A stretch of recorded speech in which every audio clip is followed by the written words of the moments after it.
Two people. Same income. Same goals, same starting point. Ryan and Cole. Both doing everything they were told. Same kitchen, same morning, same paycheck. Both earning $2,800 a month. Both staring at the same number. Ryan's rule was simple. Get rid of the debt, all of it. Fast. Cole had a different idea. Every extra dollar Ryan had, straight to the loan. Cole split it. A little to the loan, most of it to work for him.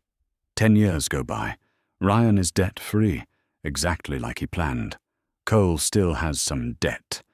But look at what else he has. Ryan opens an investment app. For the first time, same starting point. 10 years, very different result. He wasn't careless. He wasn't stupid. He just followed the wrong rule.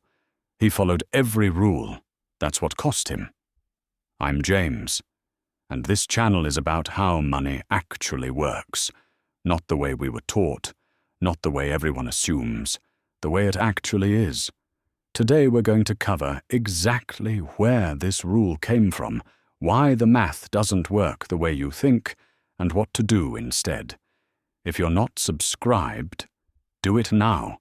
This is the kind of content most people around you will never see. This rule didn't come out of nowhere. It was born in a specific time and a specific fear. Credit cards were everywhere, and the rates were brutal. Millions of Americans were drowning in high-interest debt for the first time. So advisors created a rule. Simple, clear, and for that moment in time, correct. It stuck, it spread, it became the standard. That was 40 years ago. But the rule never changed, because the debt most Americans carry today looks nothing like it did then. Let's run the actual numbers. Every month, after minimum payments, both Ryan and Cole have $500 left over. Ryan's strategy versus Cole's strategy. Ryan sends every extra dollar straight to the loan. Cole does something different. He splits it. 3 years in, Ryan's loan hits 0. Cole's is smaller, but not gone. Ryan finally starts investing, but Cole has had a 3-year head start. Historically, the S&P 500 returns around 10% per year on average. Ryan invests for 7 years.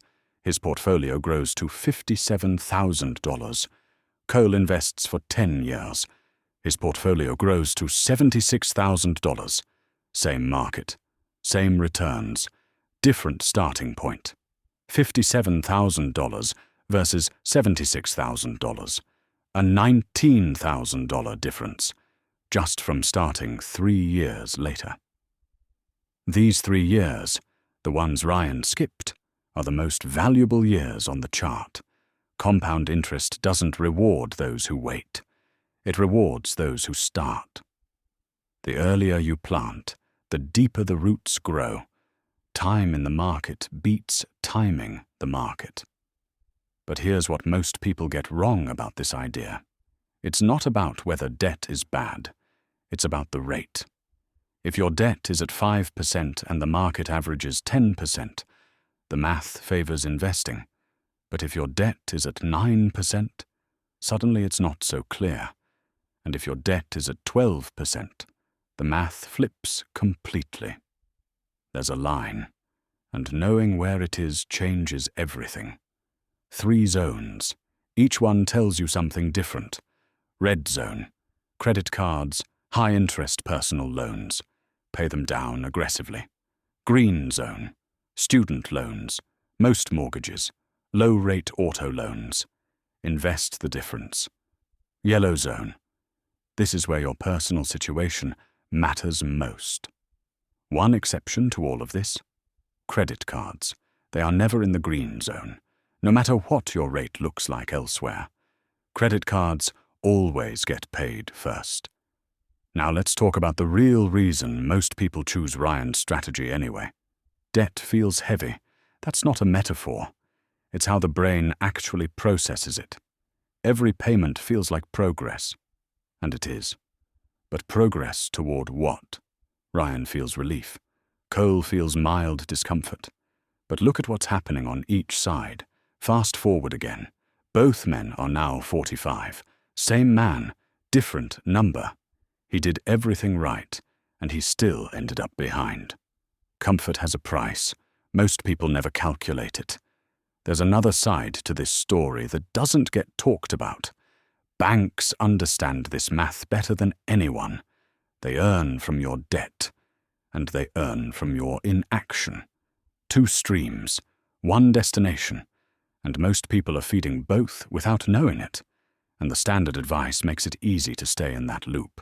Pay off all your debt first, then invest. Simple. Safe. Standard. It's not wrong advice. It's just not your advice. So here's the system. 3 steps. Anyone can do this in under an hour. Step 1. Write down every debt you have, the balance and the interest rate. Ryan does it. Takes him 10 minutes. Step 2. Sort every debt into one of 3 zones. Above 8%, pay it down hard. Below 6%, invest the difference. In between, use your judgment. Ryan color codes his list. 1 debt in each zone. Step 3. Automate both on the same day every month. The day you get paid, Ryan sets it up on his phone. 2 transfers. Same date. Done. Every month. Automatically. No decision required. No willpower needed. The system runs itself. That's the point. Let's go back to where we started. Ryan chose one path, all in on debt, investing later. Cole chose the other, parallel from day 1. 10 years later. Same kitchen, older faces, different screens. Not a dramatic difference, but a real one. Ryan did everything right. He just used the wrong equation. The system doesn't reward good intentions. It rewards correct math. Now you know where the line is. Now you have the system. Use it. If this changed how you think about your money, like it. Subscribe if you haven't. I'll see you next week.